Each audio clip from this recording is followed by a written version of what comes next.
السلام علیکم سنو پښتونخوا سره ضلع کوروم 96 نه شاهد حسین یم قدرمنو کتونکو ولنې مارچ نه د ضلع کورم څومره پرایویټ او سرکاري سکولونه دي هغه به کولویږي خو د بده مرغه د ضلع کورم کوم حالات د هغه وجنه او د پبلک ترانسپورت د فیول وجنه هغه بند شوی دی. د دې وجنه دوی ته مختلف مشکلات مونږ سره دلته د پرایویټ او د سرکاري سکولونو کوم پرنسپلان صاحبان دي، هډ ماستر دي یا ټیچران دي، هغه موجود دي. د هغوی څومره اقدامات اوچت کړي دي یا اوچتوي به د هغوی حکومت نه څه مطالبات دي. مو سره دلته پرنسپل صاحب موجود دی، هغه نه به د دې حوالې سره پوښتنې کوو.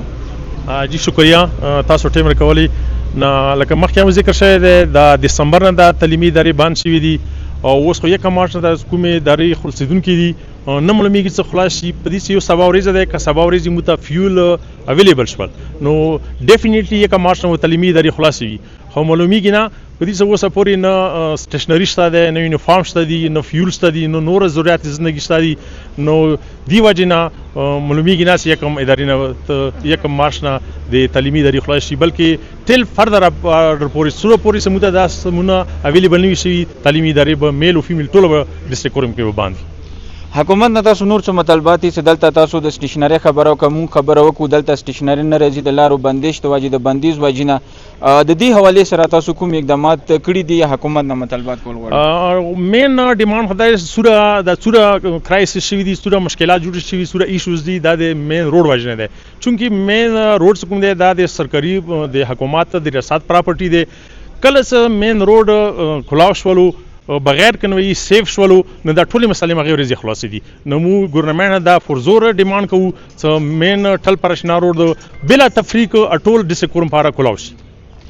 او تاسو خبر وکړه سو پرې دلته کوم سہولیاتي هغه نوی رکړې شوی تر هغه پورې به دغه کوم سکولونه دي هغه په سی بتالیبي هغه به تړلې شوی وي او کدا څومره پرې تړلې شوی وي او یو کال وتړلې خدا نه خواسته یا شپږ ورځې وتړلې نو تر هغه پورې به تاسو په د کوم احتجاج لړۍ به شروع کوي که صرف په کورونو کې به ناست وي؟ نو دا مجبوري ده. ګوره مو انټینشنلی دا نه غواړو چې تعلیمي ادارې باندې مو یوه ورځ خپرې ده چې یو سیکنډ یو منټه نه غواړو بند شي.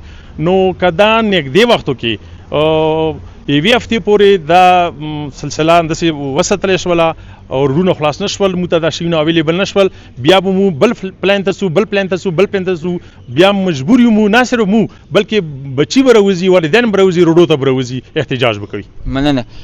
قدرمنو کتونکو تاسو د دلته د کوم د سرکاري او د پرایویټ سکولونو پرنسپلان صاحبان دي یا هډ ماستر دي یا ټیچرز دي دغه خبره تاسو ورو تر هغه پورې به د سکولونو تړلې شوی وي تر څو پورې سدوی ته د تعلیمي کوم بنیادی سہولیات نوی ورکړې شوی. د کپیکی یا د صوبایي حکومت داوی هم دغه دي چې هغه مونږ د تعلیم باندې زیات توجه ورکوو خو د بده مرغه ضلع کورم کې سکوم دلته د هغوی هلې ځلې دي د نشت برابر دي. سنو پښتونخوا نه شاهد حسین د اجازت غواړي د لوی الله په امان.